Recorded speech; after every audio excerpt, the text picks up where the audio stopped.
Ladies and gentlemen, you're all very prompt. Thank you very much for coming tonight, and thank you for coming into the room so promptly without any chasing at all. It's great to see, great but not surprising to see such a wonderful turnout for this very important event with a very important person who I'll introduce in a moment. My name is George Littlejohn from the CISI. I'm called Senior Advisor because I'm very old, and I'm going to be very brief indeed, but we'll run through the programme very briefly, which is that I'm going to be doing this introduction in rather less than the 10 minutes that's there because we want to give Michael maximum time and you maximum time to ask questions. Michael will speak and then we'll have a Q&A session, then drinks out there afterwards. Let me just very briefly introduce Michael first of all. I think almost everyone in the room knows enough about Michael to be going on with. He's a wonderful man, a chartered honorary fellow of our institute, a fellow of the FCCA, a polymath, the almost definitive polymath in our modern world, a very good friend, a tremendous, huge supporter of the Institute. And on the AI front, Michael very kindly introduced us about 6 or 8 weeks ago to a program which he has set up, which he will explain, which will be the ethical challenge of the AI ethical challenge of under the wing of the 695th Lord Mayor. We always have to say that this is subject to election, but I think we do now firmly believe that Michael will become Lord Mayor in a few weeks' time, or certainly on November the 10th. So let's try for a bit more voting. You're all being very optimistic so far. So early adopters of the internet are positive about AI. Now we're getting a bit less optimistic. We've had 35 of you. We deserve some more. Come on. Keep on voting. No drinks unless you get to at least 75, I think. Is that fair enough? So press on here. You know, I think that while people are doing their best to get into the internet, we've got 2/3 going for Saviour and 1/3 Destroyer. So reasonably unoptimistic, but let's compare with the beginning. But Michael, shall we end the vote there and see how we get on? Let's just have a few more. Come on, let's get to that magic 75 figure if you want a drink. I'm trying. How many times do you vote, George? Oh, as often as you like. I mean, this is a normal kind of election. Look, I think this is fine. So we're looking about 60%, 40%. So 2/3, 1/3, very roughly, Saviour and Destroyer. Can I, at this juncture then, invite Michael onto the stage? And Michael, thank you very much indeed for doing this and for all you've done and are doing for the Institute. Most welcome. Thank you.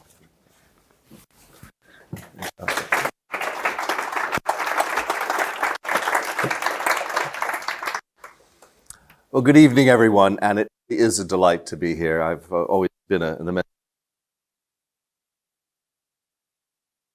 just a great occasion, and it gets us together. Thrilled that we're having this joint event. Joint event started off as, would I provide 5 or 10 minutes of remarks before drinks? And then last week I was told, well, we'll need a small lecture with some slides. And then I was told, well, it doesn't qualify for continuing professional development unless it's at least an hour long. I hasten to add, not the talk, the event. So we're going to have a 1-hour event for CPD. And so I was furiously turning a few handwritten remarks into some slides as late as about 1:30 last night. But it is a subject that I know and love dearly, and I'm really prepared. George indicated that he's an old man. But I'm an old guy on this, and in fact, it's in the artificial intelligence world, which I hasten to add, I hate calling AI. I'm very much old school. It's machine intelligence, machine learning, if you wish. Machine learning to me is probably the best phrase, but nevertheless, AI has captured the imagination. I originally got into it in '78. I built a neural network back then, and I immediately concluded, sort of towards the end of spring '78, that this field was going to have a lot of difficulty because you couldn't explain, and that was the biggest problem. Or you could explain what it was doing, but at great expense, far more expense than building it. And I remember at a large bank, which will remain nameless but begins with B and is British, that we were in fact looking at implementing AI systems in the early 80s in the Treasury unit, early 90s in the Treasury unit. And I said to the then enthusiastic CIO who'd decided that AI was the future, that he would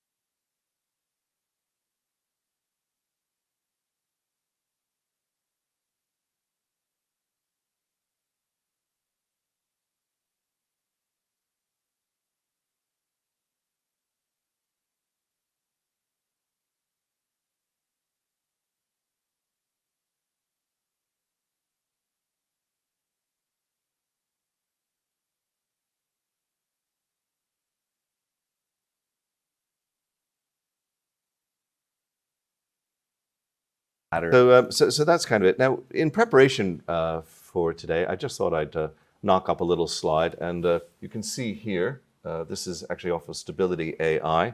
What I typed in to attain this was steampunk Lord Mayor of the City of London standing in front of Tower Bridge, wearing purple goggles with his battle puffin.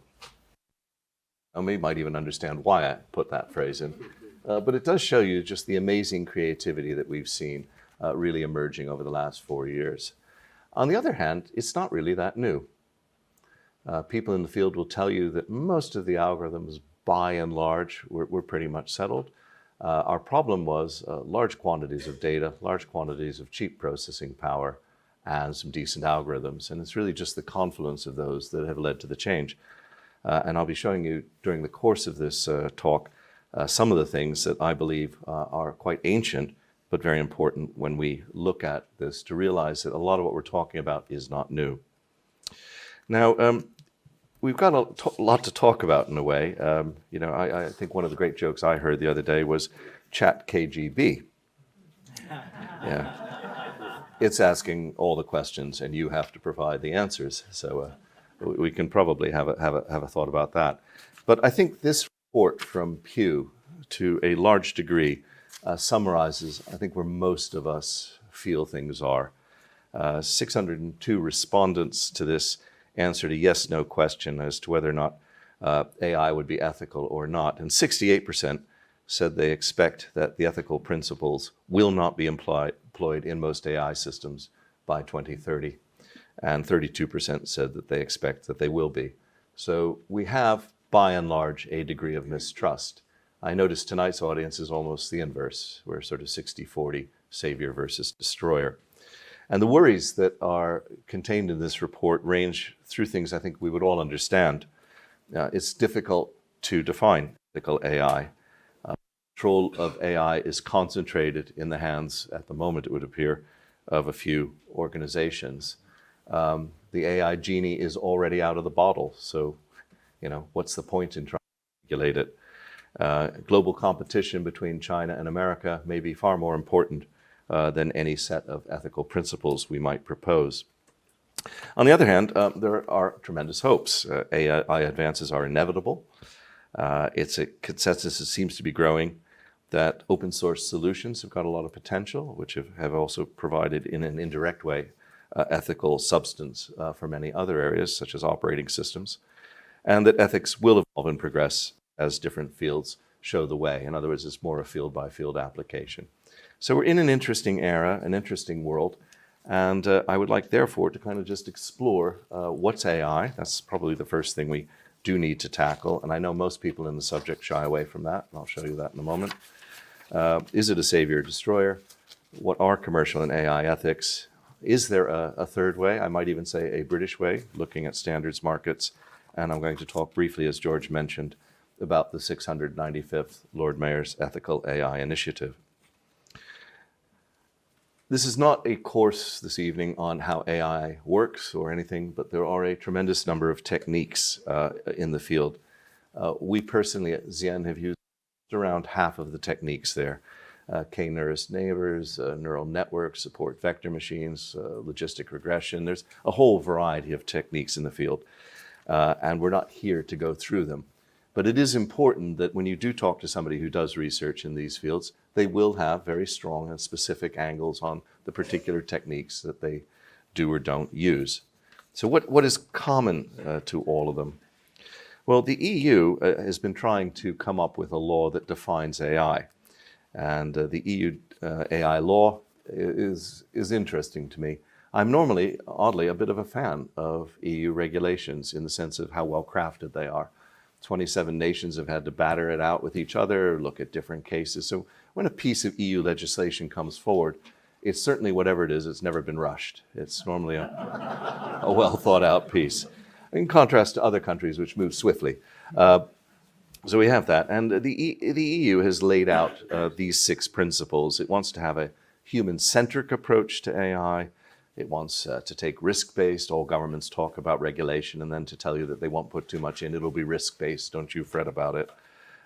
They want to prohibit certain practices, and I think we can probably agree on some of them, and we probably disagree on a few others. They would like, and this is very important, going back to my story about the bank with a B, they would like more transparency and explainability, which I think is a big issue in this space. Data governance and quality obviously affects these systems because they're data-driven. So garbage in, garbage out. If you take a bunch of garbage data and you put it in, you'll get a garbage system. And then they would like accountability and oversight. And so there at the bottom is this 4-step diagram they have, where what they're trying to do is to provide conformity assessment for the high-risk systems. So this is going to be a mandated inspection of AI systems.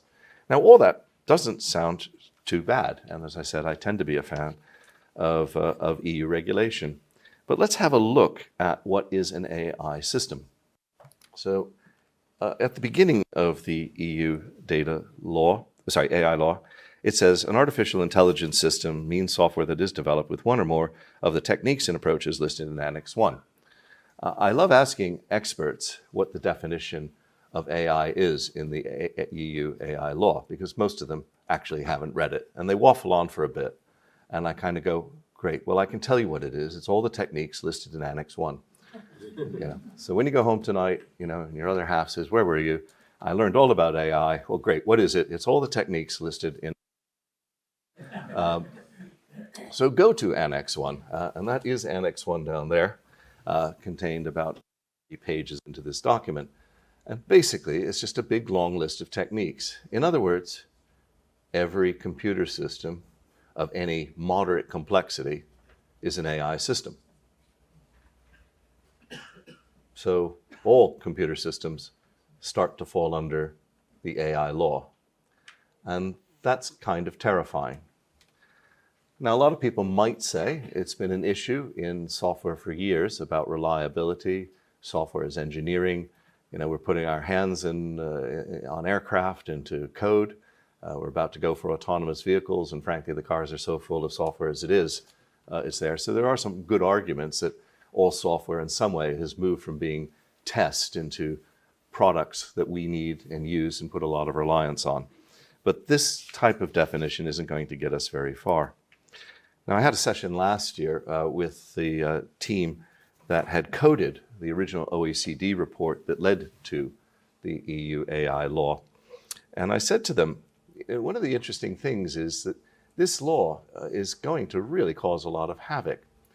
And in that great way that people argue from the instance, they said, well, if it prevents one Dutch problem, it's worth doing. Now, for those of you who are not aware, the Dutch government pursued benefit claimants, hounded them to the point that several committed suicide. It was a big scandal in the Netherlands. And it was blamed on the AI system. And I tried to point out that it wasn't the AI system, it was the entirety of the bureaucracy. Just because the AI system said this was a benefit claimant who seemed fraudulent and ought to be pursued, didn't mean that people should throw it all out the window and literally hound them, threaten them, freeze accounts, and all the horrible things that happened to many, many, many people in the Netherlands. And the principles that were listed earlier that they would like a human-centric approach, a risk-based approach, a prohibition of unacceptable practices, transparency and explainability, data governance and quality, and accountability and oversight, I believe that the EU AI law ought to be the EU bureaucracy law. These are actually good rules for governing a bureaucracy. So there's an interesting question there about which way this goes. Do we dive into software, or are we really talking about the systems that govern our lives? Well, I'm not going to shy away. We at CN have given this a fair amount of thought over the years. We had a phrase which we'd rather like to help you remember. We talk about dynamic, anomaly, and pattern response. I'll explain that. So for us, what distinguishes AI is that it's taking historic data and it is either making a prediction, so that is the dynamic response in a positive sense, but in the same sense, AI systems recognize anomalies. So if the AI system sees a situation and predicts something, say for example, predicts that this car will be able to travel at 55 miles an hour, and then when you see the automobile and it's traveling at 54, you probably don't remark on it very much. But if it says 35 miles an hour, you say, wow, that's a 20 mile an hour difference. There's something anomalous here. And you then stop the vehicle and you find that it's absolutely laden with contraband material or whatever it is that you're hunting for. So it's autonomous, it's making its own decisions based on data, but it's making probabilistic decisions. And this causes a lot of for us. A second area that causes difficulty is the specificity of these data sets. So when you say, for example, I hire you to work in my shoe shop, and I say to you, here's how it works. A man comes in and you send him to the left. A woman comes in and you send him to the right. Well, most of the time, depending on where the stilettos are. And you that's it. And if the woman's got a handbag that's pink, try to sell her some matching complementary colors. And if she's got a dog in her handbag, she's probably the sort of person who likes Hermes. You've got some heuristics that you're using. This blows up very rapidly. Your head just blows up. You can't handle it. Look, just tell me. Men to the right, women to the left, stilettos there, flats there, boots here, and lace-ups there. I'm done. That's about as much as I can handle. But AI has tremendous specificity to the point that it's almost impossible for them to explain why they chose to put forward to you, a bunch of leopard skin, high-heeled shoes, even though you're a guy. Well, I just know that what this person does, etc. This is where it is, and you cannot explain it to a person. Dynamic initiates an action, anomaly and pattern response, I think, and it moves with the data. If you want another definition, you might look at what the economist says about large language models. Basically, it's just trying to produce text that reflects patterns found in its vast training data. So there's an overlap here. This system is basically trying to predict the next word. It sees a word and then tries to predict the next word. Sees that and then tries to predict the next word. So that's the dynamic pattern response. And again, you can use this for anomaly detection. You can use it to complete sentences and then see if those sentences don't work. We use that in areas, for example, like fraud detection. There's a firm in America which is using this on annual reports and basically saying whether or not they lie or not. In backtesting, it was very accurate with large scandals like Theranos, at saying that this stuff does seem to be full of lies. So there are areas where that's happening. So probabilistic if-then engines, and I think you then move into a good exploration of the data. One of the problems with the data sets, and I was chatting with the Lumira crowd here. Lumira's got 7 or 8 students, well, not students, workers now, former students, MSc students in machine learning at City University. We were chatting briefly about this. But all data has bias. This idea that you can get rid of bias is wrong. The very fact that you chose the data shows bias in it. Why did you stop collecting data? Did you collect too much data? Did you correct the data? Well, I cleaned the data up. Well, cleaning data induces bias. You've induced your own value system into whatever you're doing. And so when you listen on the radio to people saying, what we need are unbiased data sets, well, there are no such thing. A funny example for me is doing some work many years ago, believe it or not, on meteorological data. Turns out that a certain Met Office, not on the other side of the channel, for a very long time used to fix the data. If it went to a synoptic station and found that there was no rainwater because somebody had emptied it accidentally or something, they guessed what the rainfall had been the previous day. Well, that's bias. On the other hand, if they hadn't done that, would the data have been accurate either? Just deal with it. Well, it wasn't dry that day. It was pouring with rain. It's just some idiot emptied the thing out. So, where do you go on these things? You cannot have a data system without bias. So you then have to turn to, well, how do I evaluate how good these things are anyway? And this is a little diagram that I like to use, which I think emphasizes two things. On the left, I'm arguing that when you have a very large and stable data set, AI systems are really, really quite good. On the bottom left, when you've got a training data environment that's very volatile, rapidly changing, or hard to obtain, those are two different ways of using data to train. On the other hand, how do I know this thing is any good? Right? Well, there are two ways, really. One is to really delve on the right, deep into the statistics of this. I can statistically prove that this is better than some other method that's doing it. Or the other one on the left is to beat the human. And in many ways, it's like that old joke, I don't have to outrun you, I just have to outrun, sorry, I don't have to outrun the bear, I just have to outrun you. It's that same sort of thing, can I beat the human? So what are some examples? Well, up there on the top left, it's things like recognizing handwriting. If I can create a system that scrapes handwriting and automates it and produces it and turns it into text, and I can compare that with how fast a human does it and how much they cost and how accurate it is. That's easy. Did it beat the human? And quite a bit of the field has been that. Image recognition. There's no way that we could process some of the stuff you see on these surveillance systems where people are coming into the tube, thousands of them in half an hour, and it's identifying terrorist suspects and all that. There's just no human way to do it. So the systems definitely beat the human. When you're over on the top right, though, a good example here of something where we've got a very large data set and I do need to beat the machine is probably something like heart disease. Heart disease does change over long periods of time. The population changes in its characteristics, but certainly for 10 or 20 years, the characteristics of somebody who's likely to have heart disease are fairly stable. I can build a very large system on it. And what I want to do here is to look very carefully at the payoff curves. Is this thing accurate? What's the rate of false positives? What am I doing in this space, in terms of interventions? Is this safe? Am I inducing it? And I can do all of that statistically and decide what I'm going to do. It's a very slow-moving environment because the data set is very large and very, very stable. The bottom left, I think that here autonomy is very unlikely. This is where the training set is very volatile and in many cases is really quite sparse. I suspect if I was to try and build a super yacht advisory system, what do you want in a super yacht? One, I don't have very many super yachts to go on. I don't have many clients. The clients come from all sorts of things, from Russian oligarchs to Malaysian oil drillers, and further, their tastes are changing on a constant basis. Pink is the new black, and I should have known that. The system just really can't handle the rapid rate of change.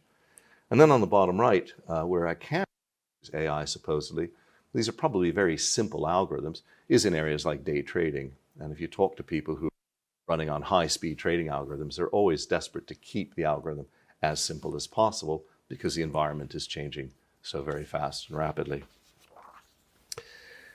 So we come now, I think, onto the bit about, Saviour or not. Well, it isn't a laughing matter, although there's some darn good jokes there. I loved this one. This AI stuff is terrifying. We've created technology that could destroy us. So those of you who are into the climate change space will go, is this really the biggest thing on our plate? But there is some genuine danger here, and it's probably if the AI can ever get their hands on our throats, by which I mean power systems, getting their hands on utilities, getting their hands on aircraft systems and controls. We could have some arguments about that and blow that up. There are some very real concerns, and we'll go over those again in a minute, but very much things to do with privacy, transparency, accountability. But I think the goals really are that we need to ensure that AI benefits society and minimizes harm. And we want to do that, frankly, with any technology. So I probably don't fall either as savior or destroyer. I do agree with the Pew research report. The stuff's out there. We got to live with it whether we like it or not. And so now the question is, how can we make sure it benefits society and minimizes harm? And that will vary place by place. Ethics has come up repeatedly here, and we're going to end on ethics in a minute. So I thought it might be worth a little dive into that in a second. But what I wanted to point out is that none of this is a new issue, not a jot of it.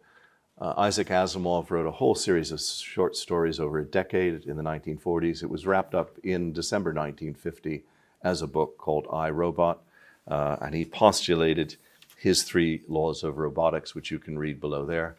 Isaac Asimov was not the only person to do this.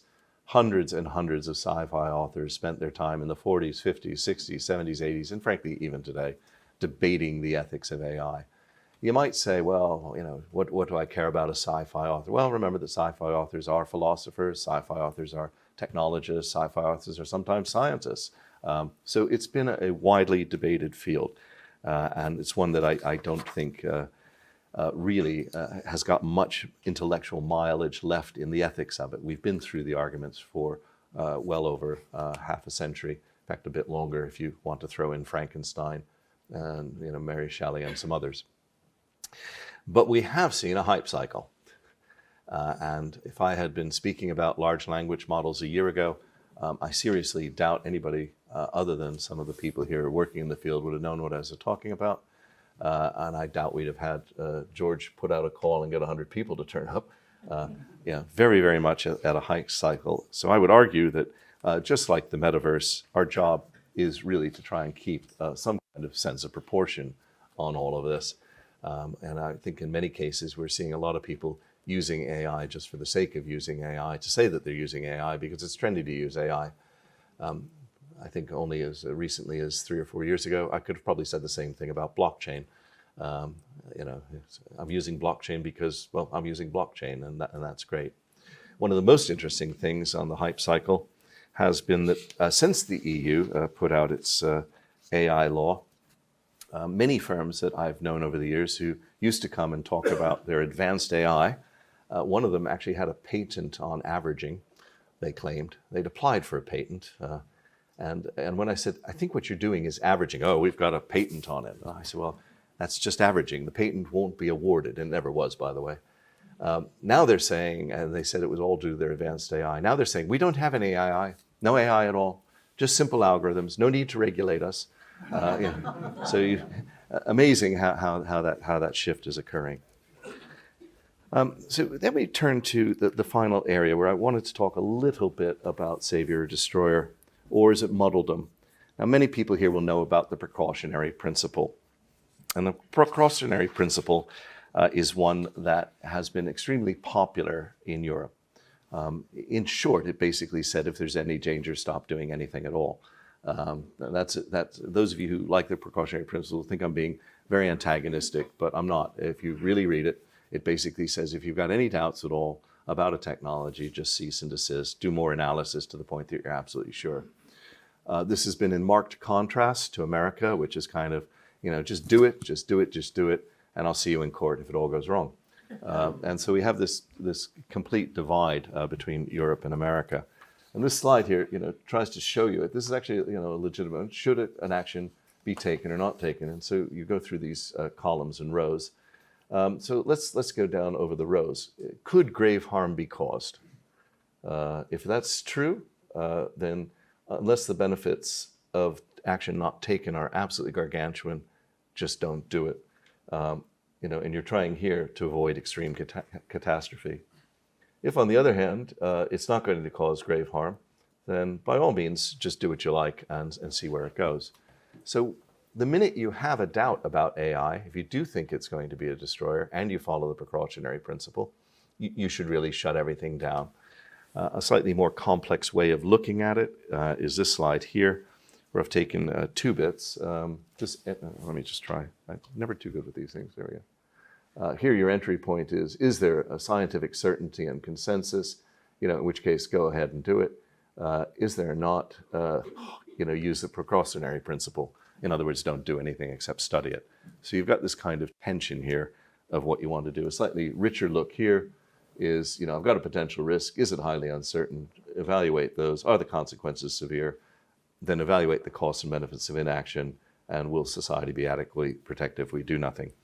And what this broadly says in very short terms is we would need to be able to quantify the benefits of AI enormously so that they completely outweighed any potential harm. But if the potential harm is the destruction of the world, then there are clearly no benefits that would outweigh that. So you've got a problem there. Let's assume that the harm is not the total destruction of the world, it's just pretty bad. Well, okay, it's pretty bad. What are the potential benefits? And here again, we're pretty vague on those. Well, we'll have better chatbots. We'll maybe have some better diagnosis. I don't know what they are. It's that kind of problem that you get. Well, if that's the case, if you invoke the precautionary principle, you won't wind up doing anything. So you've got to assume the benefits are very large. The difficulty with all of this stuff is it's already out there. And that's the point I'm trying to make. So if you were going to invoke the precautionary principle, the time to have done it was some years back. It's just too late to put the genie back in the bottle. So as we turn to ethics, what are our overall aims? Well, one of them is to find ways to use particularly scary AI pictures, which are great. It's been a real boon to people who like sci-fi art. Absolutely fantastic stuff you can draw, including scary Lord Mayors with their battle puffins. But, it's pretty simple. We want to be able, as I said earlier, we're going to have to take care of privacy, but that's an issue in all IT systems. We want to make sure that it's explicable. That's probably the biggest difference here. Can we explain what's going on? Can I explain almost proximate cause? I've just given a loan to a 35-year-old woman who earns $43,000 a year, et cetera, et cetera, et cetera. Why did I not give a loan to a 35-year-old woman who earns $44,000 a year? Can I explain what that difference was? And yet I want to see proximate decision-making. And are those decisions fair? And that requires endless amounts of statistical testing to prove it. And where there is bias, remember that you've put it in. You're saying, I wish that this decision does not disbenefit some minority group. Well, great, but in the minority group. And how did you collect the data on whether or not people were a minority? And were you in fact biased by saying that because you were judging them on their appearance? And there's a lot of ethical issues in that. Now, a number of people would say, well, we need, therefore, a new set of ethics that takes this into account. I might argue that the ethical areas fall into three. There are the ethics of the internals of the AI, and that is probably an area for developers to take a good look at, and that's probably some very hard-headed, deep statistics. There's a second area of problems which are AI exacerbated. Here I might pick something like plagiarism. Now, as you'll know, in universities and secondary schools, there's this whole debate about should we allow AI systems, ChatGPT systems in or not in there. And remember, they're not causing the problem. Yeah. Plagiarism is the problem. And plagiarism has been there for a long time.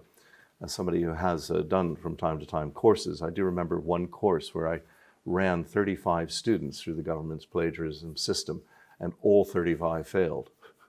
The only one who was any good had a really great one. He had, in fact, copied copious amounts of text, and yet it was really well put together. He had a genius quote of some length, about 2 paragraphs, and he had then appended to that another genius quote of 2 paragraphs. And I had never seen those two ideas put in juxtaposition.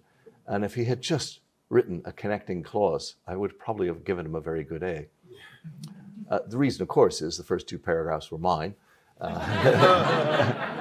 the second 2 paragraphs were another woman who writes in the same field, and I just never had thought about her writing and my writing put together. But anyway, this is it.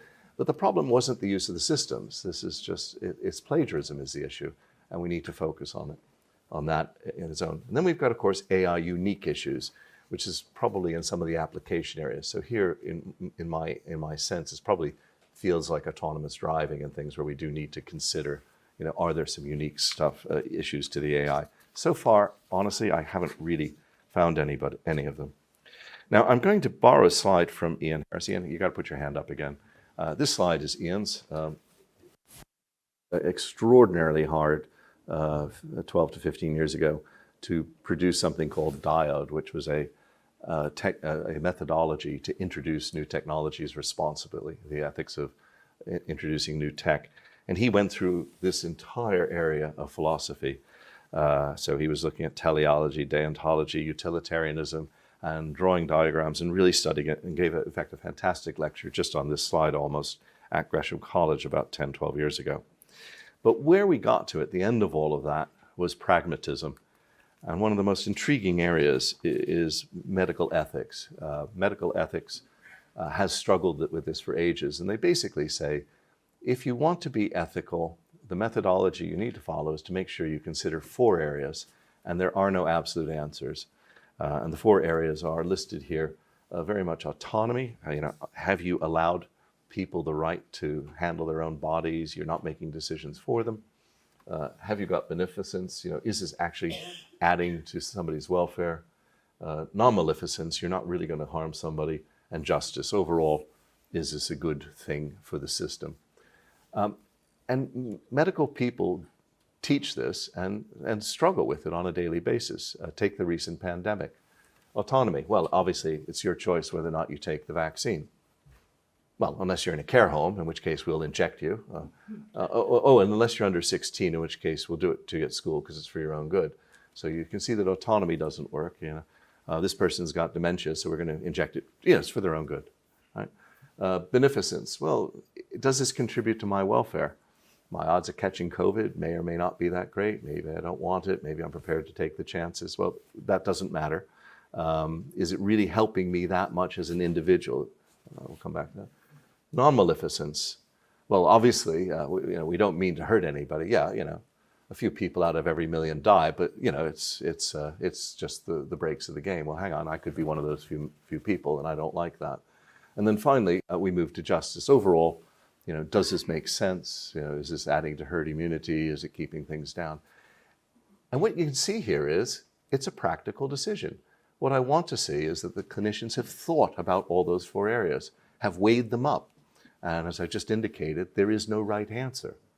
This isn't kind of setting a philosopher the question of should I or shouldn't I administer a vaccine. Interestingly, not alone in this, there are a number of papers now coming out. This one's from 2019. Really, everybody's latching on to the traditional bioethics principles of beneficence, non-maleficence, autonomy, and justice. And they're adding this last bit here saying, actually, that we also ought to add to that explicability. Personally, not convinced we need the new 5th one, but it is interesting that people are converging on principalism as the area to go. So what are we going to do? Well, I think that there is a 3rd way. Britain, in particular, is the home of many, many standards. We somewhat pioneered the approach of independently developed standards. These days, it's run through the ISO, the International Standards Organization, and we have a tremendous amount of certifiers and accreditors.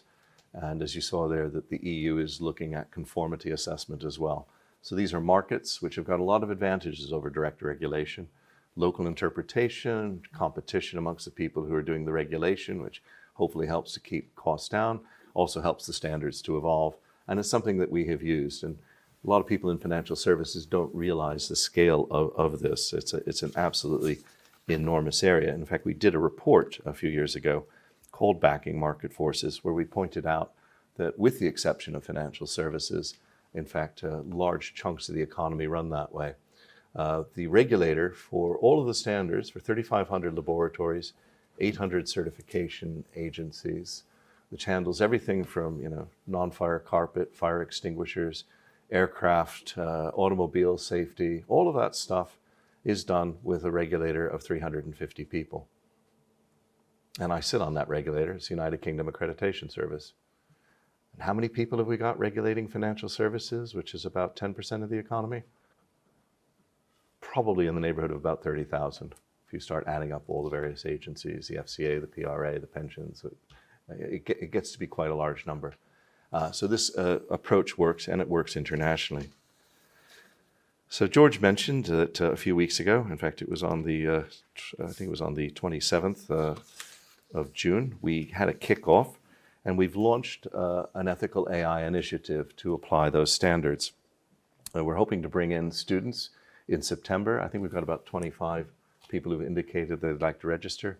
And we're going to bring out a CISI certificate for all of them, hopefully in the first quarter of next year. A lot of people have said, well, you'll have to do a lot of course materials. Here's an interesting question. When you're next listening to an AI expert on the radio, and I was tearing into an Oxford professor 3 weeks ago who told me he was really totally clued up on AI. I said, well, what about the ISO standards in AI? Well, that's the point. We need to develop standards.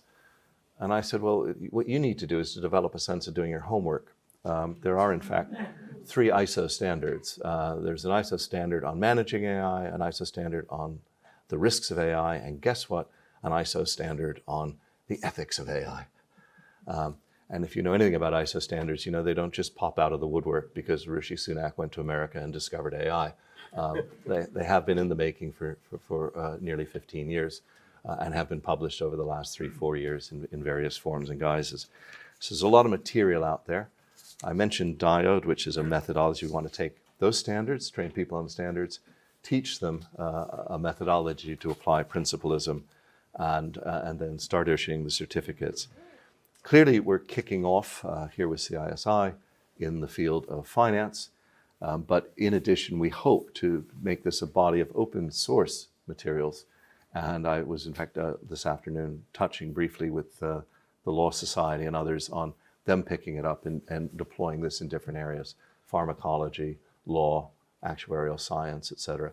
So people can take this, change the case studies, but have the basic underlying use of principalism and a methodology for doing it and a training course. And therefore, I really, really have to commend George, Tracy, and the team at CISI for their support for this type of approach, and also, frankly, the speed with which they're moving while everybody else is sort of discussing the fact that we really need to get around to looking at this. The only thing I can do is just end on a small little thing, which is my wife lately has been asking me why I speak so softly around the house when I'm happy to chat in front of you. And I said, I've been afraid that Mark Zuckerberg might be listening. She laughs, I laugh. Alexa laughs, Siri laughs. I don't want to be sanguine. I do think there are some very real dangers here, but I don't think they're about global meltdown. But hopefully, we're doing a few things to try and change it. Thank you very much for your time.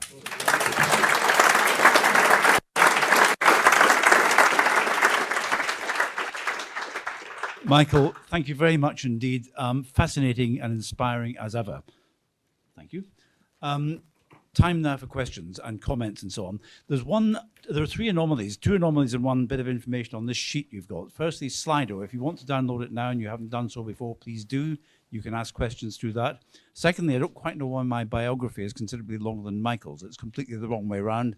And thirdly, there is one anomaly, which at the top it says that this is conducted under the Chatham House rule, which is a bit tricky when you've got cameras rolling. So can I suggest that if you want to be anonymous here, you should ask an anonymous question on Slido, but we'd love to get questions from you, please, on any theme around artificial intelligence. I will try to stop calling it AI, but artificial intelligence, as Michael suggests it should be called. So comments, questions, please. Karina, first of all. Thank you, Michael, as usual, for that tour de force. One of the things I was looking at the EU when you pointed out what the EU is coming up with, and point 3 was a prohibition of unacceptable practices like manipulate human behavior, create social scoring systems, and exploit vulnerabilities of specific groups. You then made a little joke about Siri, etc. The truth is, this is already happening. It's machine learning, but it's already happening. So is this just part of the hype cycle? I think the thing that I would say is it's very much the genie in the bottle problem. I do believe that the EU might make some progress with its data law in banning some practices and moving them out. I think that's a real possibility, but it's certainly too late to stop those types of bad behaviors. I mean, another example, frankly, is look at pornography online. We actually have an anti-pornography law. If you want to go and look at porn, you're supposed to register, but we don't enforce that law. American states are finding it impossible to enforce it. It's just basically you use the next door state to go and look at your porn. So I think we're going to find it very, very hard to put the genie back in the bottle. It's quite right they write something like that down, and they mean it, and we all mean it, but it won't make much difference in the near term. The answer to Trevor is that you will get Michael's slides. Thanks very much. I'm very glad to hear about the initiative that you're actually putting forward, because that was going to be one of my questions. And also especially the fact that Britain is the home of computing, you know, from Charles Babbage, Countess Ada Lovelace, Alan Turing, Bernard Lears, George Bullion, and so on and so forth. Even a computer called Leo. I don't know if anybody knows this. Yep. Yep. It was a computer that was actually invented in the 50s for the Lions Coffee Company, which was actually faster. It was also had more memory. It was easier to program and it could also do multiple functions as well. But I was actually wondering, have you heard about the Safe AI and their statement about mitigating risks from extinction from AI? Should be a global priority alongside societal scale risks such as pandemics and war. What really angers me about it is the fact that you got George Hinton in it. You also got Dawn Son, Sam Altman, the CFO of OpenAI, basically saying, well, we created a Frankenstein monster. Could you actually look after it? Could you actually regulate it? So I'm very glad that you got this initiative going, but what would you say to these guys? Sense that this is it's gone. Maybe some of them had a hand in developing it, maybe some didn't. Everybody's jumping on a bandwagon. There has been some speculation that a lot of the people are trying to slow the field down so they can get their own horses in the race. If you look at some of the announcements of Elon Musk and things, because Elon Musk has been anti this technology, supposedly. Yeah. How he gets his rockets into space, I don't know without AI, but but there's that. I think the more balanced bit, there was a letter which I was one of 1,300 signatories last week, the British Computer Society published, saying, look, can we get real? It's not a savior, it's not a destroyer, it needs control, but can we move to more pragmatic approaches like this? I think in the specific case of the various initiatives that are out there, we're agnostic in the course. We believe students should be, and most of these students will be mature people in their 40s and 50s, should be aware of all the things out there. We're not trying to sell one particular approach.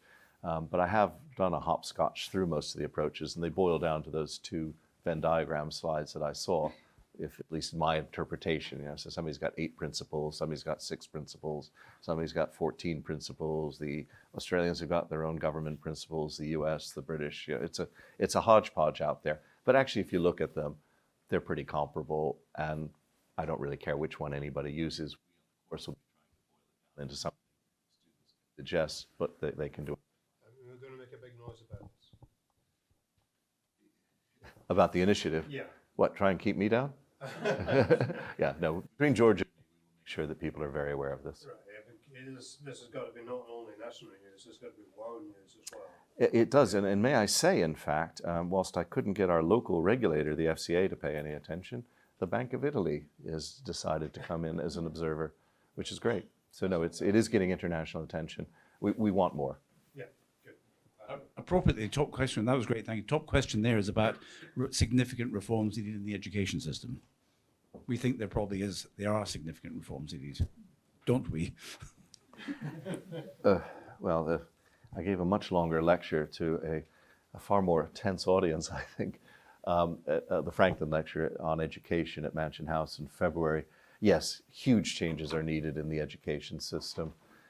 They're not just because of AI, though. They're because our education systems are not evolving at the speed that they need to evolve. And they're not being run in well, if I can call it that, a scientific method. We should be doing a lot more experimentation. That's globally. In the British case, of course, we do tie our shoelaces together a wee bit with this no postcode lottery, which means that it's very difficult to do experimentation in Britain because we don't want anybody to be disadvantaged or advantaged for that matter. And actually, you need much more experimentation and competition. There is some, don't get me wrong, but I think we need to do a lot more. But it's not an AI causing the significant reforms. Even if the AI systems weren't there, And we were just looking at the pace of change of other technologies, other social mores, the changing nature of geopolitics, the world, the law. We need to speed up our educational response to changing environments.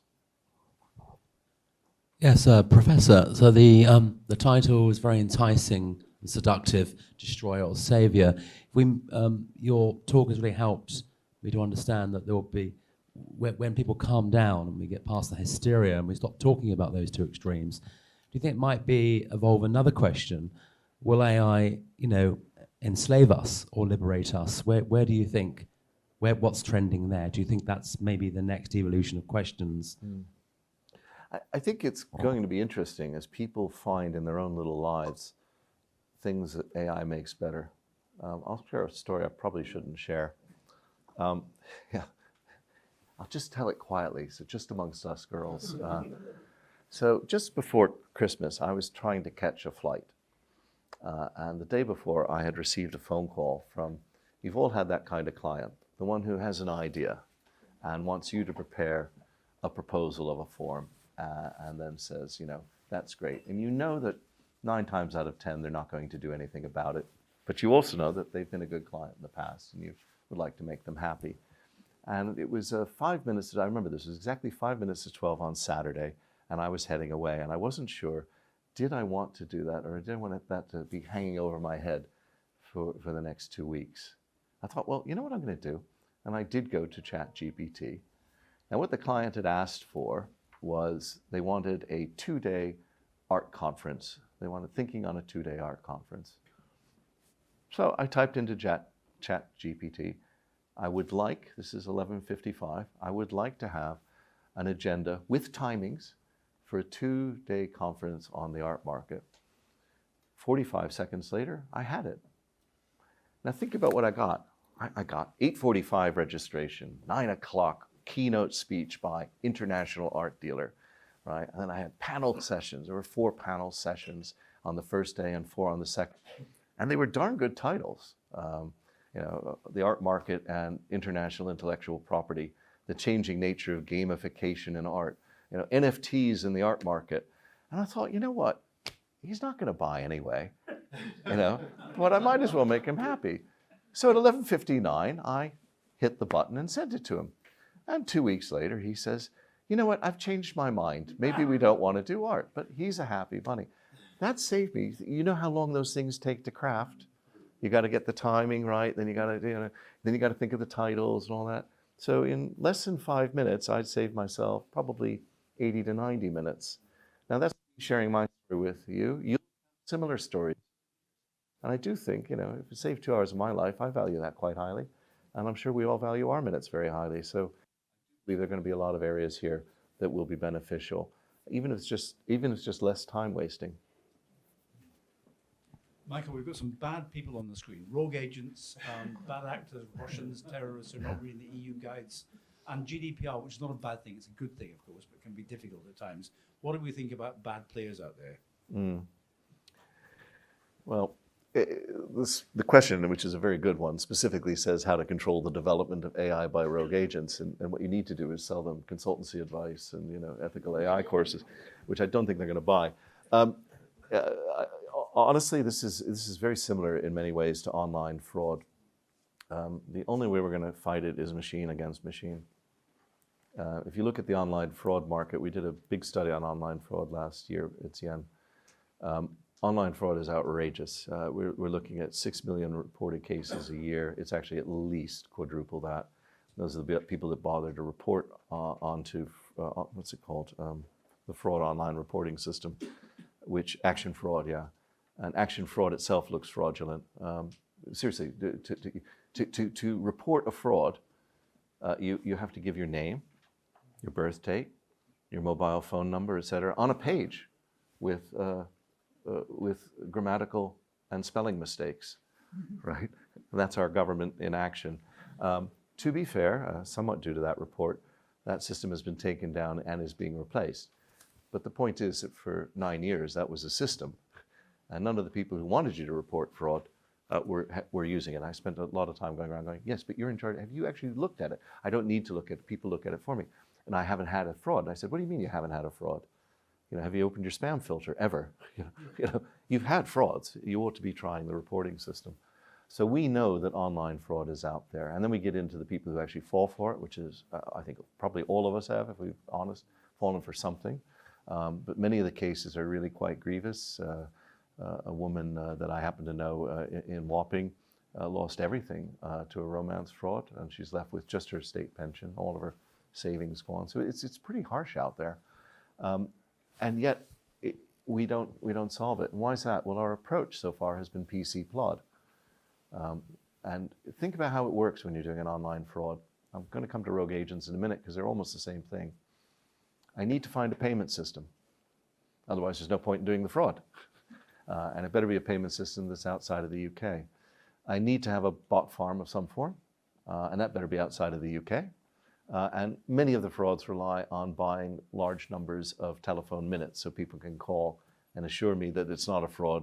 It's a real person here from Mumbai, and so you've got that kind of situation. Now, we then report those frauds, and then the police open up a notebook and start to investigate, which is why the number, I think, of convictions last year was well below 100.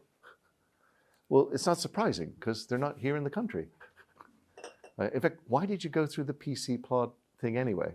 So many of the things we recommended in the report were much more industrial scale interventions. You can see where those millions of minutes are being phoned in, and you know that people from Mumbai shouldn't be dialing in time and time again on that. You know perfectly well that you can report these frauds in an automated fashion. So if you see a fraudulent website, you should just be able to hit on your browser a button that says, I've reported it, and let that build up the data store that stops it. There are industrial ways of tackling it, and this is going to need some really industrial agents to attack those rogue agents. I don't see how you can stop them.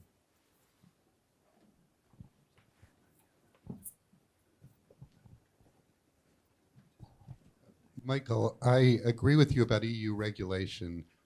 The EU AI Act seems to me a particularly high risk of making the EU a really bad place for AI companies. The EU is going to do itself out of an AI industry like it's done itself out of a technology industry. Does this make is this an opportunity for the UK? Well, the answer to your question more is yes. If we can get it right, I think it is very much an opportunity for the UK. I hate kicking somebody when they're down, but it is a race out there, so go for it. Passing the right type of AI law or the wrong type of AI law, though, is insufficient. So I think a number of things we need to look at. One is, can we make this standards approach? Can we go out and actually start certifying systems, but in an open market way as opposed to direct regulatory? So I think that's kind of one thing. That leads to a decent element of control. However, the Americans will say we don't need any of that, or we'll have a very light kite mark where we promise to do the right thing, and they'll go litigious. So we would have to have a commensurate reduction in litigation if you had done the right things and had tried to do so, or at least a reduction in regulatory oversight. So that would be the first thing. Second thing is, it is about large data sets, and we are a 65 million strong country. And so the question here about GDPR is absolutely correct. It will hold back the development of machine learning if you don't have large data sets. Third thing is, it's got to be an open market for talent and skills. I think just about everybody there from the Mera isn't native British. Not that I'm supposed to ask where people are coming from, but have you come far? So we've got to be open for talents and skills. And if Britain's open for business, try getting a visa. If you can get a visa and you get here, try opening a bank account. And it goes on like that. So we're going to have to be a lot more open in a lot of other areas. But definitely the EU is probably hobbling itself with this AI law.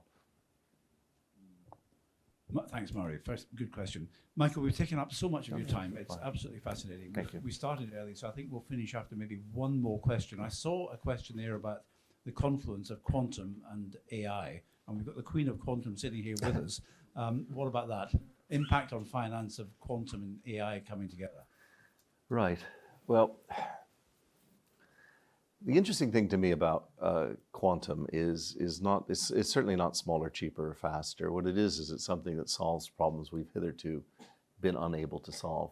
I would pick on the traveling salesman problem in logistics. I believe if quantum computing arrives at some type of scale, we might be able to reduce logistics emissions globally by up to about 20%, because we would be having fewer journeys, they would be more thought through, et cetera. It's computationally, these things have gotten out of control.